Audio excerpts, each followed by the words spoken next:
Hey everybody, it's a beautiful evening out here. We are just kind of getting near sunset, and I just wanted to bring you out to give you a little bit of a garden tour, a little bit of an update on the animals.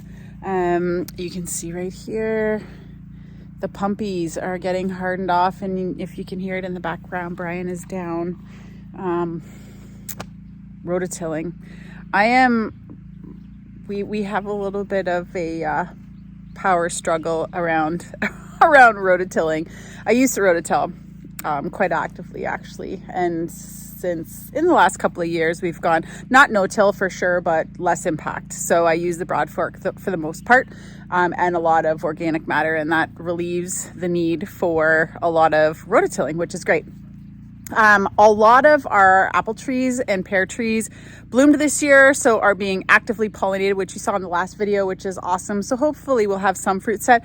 Depending on the number of fruit that are produced, I will definitely cull a lot of them, because it is only their third season. So you want to make sure that they're focusing on root development and not fruit set. The chicks. So the two hens that were broody, so today they were supposed to hatch and nothing has happened. So I don't think, although they were viable, I just don't think they did a good job. And actually, with all of the eggs that were under there, I didn't check anything until, yesterday? And some of the eggs were gone, and I think they were eating them. If you're an expert in broody chickens, let me know. The only broody chicken we ever had was when we lived back in Niagara, and one day this hen just appeared with 13 chicks. So I guess that's the way to do it, and that's what I really wanted, hands off. I really didn't believe in. I had never even heard of candling before, but I thought, this might be cool to try. It's a heartbreaker when you know that there's potential. So anyways, I don't think anything happened. We're gonna leave them till tomorrow. And if nothing happens, then I'll put them each in a cage and try and break the broodiness so that they can get back out, because they've been kind of cooped up, no pun intended, for 21 days or 22 days tomorrow.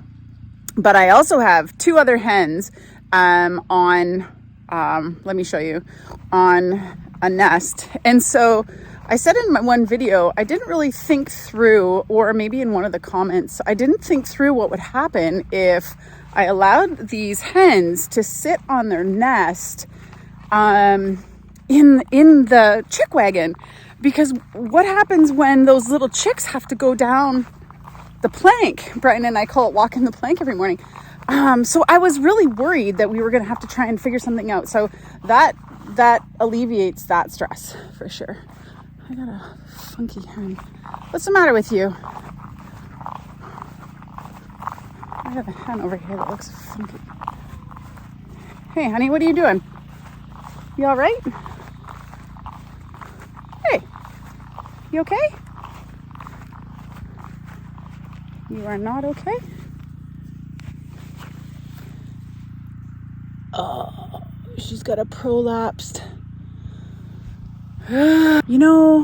Keeping animals, I'm telling you, can be so rewarding and so frustrating all at the same time.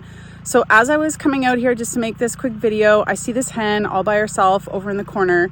And I have had this problem before where they get, I think it's called a prolapsed. I don't know, I'll have to put it in the video once I research it, but I'm going to show it to you. So warning, it is a little bit gross, but I'm going to show it to you. I'm actually going to try to catch her, so don't make fun, because I'm wearing my pajama pants. But now the rest of the flock is over here and I don't want them bothering her, but she is not doing well.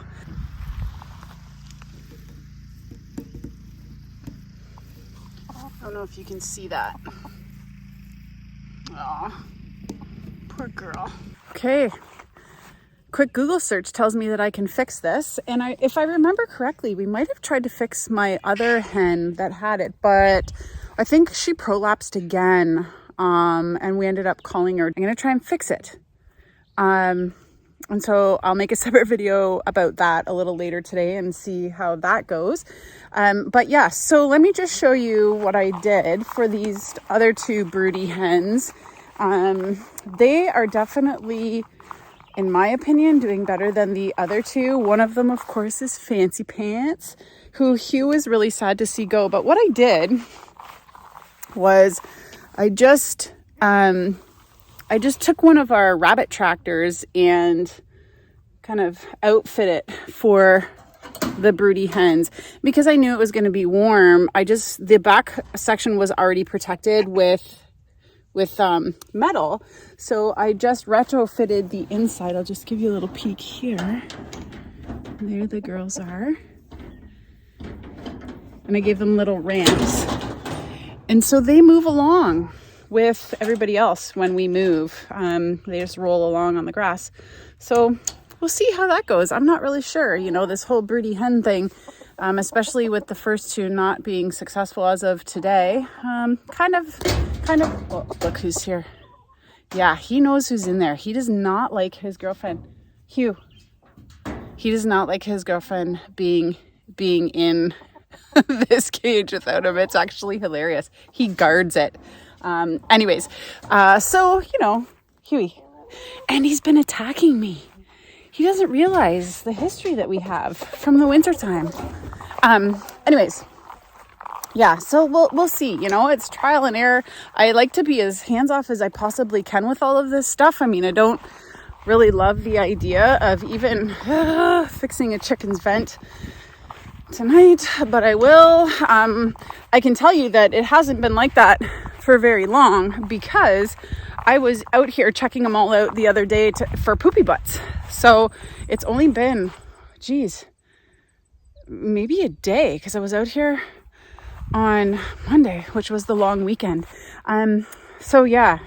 And as you saw, I was able to get some of the garden planted on the weekend. Brian updated my garden gate here, which is super awesome. So here's my new gate, custom with a latch and hinges. I used to just have it wired on, so that's exciting. So Brian made nice hinges. Strawberries are jamming. And you know what was cool? I didn't realize that sage overwintered. So we are in hardiness zone 5A here in Coboconk, and sage overwinters. So that was really exciting. We already have some blooms on the strawberries, so that's really pretty. Ryan got me a rain gauge this year, which is also very exciting. We had to pull, remember that beautiful, I don't know if many people saw it, but last year I bought this beautiful orange rose and it died. So that was a heartbreaker because it was gorgeous. So I probably won't end up replacing that because I don't want to have to replace it every year. Garlic is jamming. It is doing really well. The cabbage, so I had some slug damage and some other insect, some kind of lepidopteran, I'm sure of it, was eating, which is a moth or a butterfly, was eating the cabbages. And it's not cabbage looper, it's too early. I think it might have been some type of cutworm or something, doesn't matter. They are doing okay. Though they did get not hit by frost, but they were planted out when we got that frost, so they might have been nipped by frost. Volunteer sunflowers, which I always leave and transplant. Tomatoes, so they are also doing really well. I got them in on the weekend, but the interesting thing about the tomatoes was, so I put them in on Saturday, there was a beautiful start to the day, and then we had that massive storm come through, and for us it was just rain and thunder and lightning and a little bit of wind, but for other people across Ontario it was absolutely devastating. So my heart goes out to all of those folks that got that horrendous weather and have sustained damage. There are still people here in Ontario that don't have power. But the tomatoes after that thunderstorm were so green. And so that's the cool thing about natural rainwater and thunder and lightning especially, is that it fixes nitrogen. So these tomatoes really greened up after getting in the ground. The onions are doing really well. Same with the lettuce. Funny story about my spinach. I'm not sure if I shared that already yet. It started to come up and I was like, are those spinach seedling leaves? And I wasn't sure. So I raked them under and reseeded, and only to find out that they were actually spinach, because this is only the second year I had grown spinach. So this is what a spinach sprout looks like. So don't rake those under when you get them, because that was a hard lesson to learn, but yeah, live and learn. I have a lot of volunteer beans coming up because I left the beans on these trellises over the winter. So that was pretty cool to see. I just cracked them all open to see what would happen. And so I do have some volunteer beans coming up. So the onions are really now they're starting to take off. So that's really cool. And I don't touch wood. I didn't lose any of all the onions that I planted. So that's pretty spectacular. I've got snap peas planted here and across this side of the trellis. And then I have beans also on the outside of the trellis. So climbing beans or like pull dry beans. I also have kohlrabi, which got a few of these plants also got eaten. Some cabbages and the kale, and some lettuce. So this bed is a little bit sad, but hoping that this stuff starts to take off here in the next couple of days. This little lady gets alfalfa snack every night. She is going to have babies in a couple of weeks here.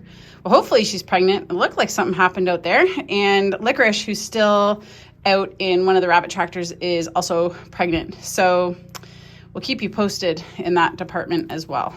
These ladies have a tendency in the summertime to lay out in the field instead of making their way back here. They just pop a squat and plop an egg and away they go. So Tulip likes to go in search of those and eats most of those eggs. So it's good for her anyways, but you girls, you gotta get better at coming back in here. They don't like being disturbed on the roost. Have a good night, you guys.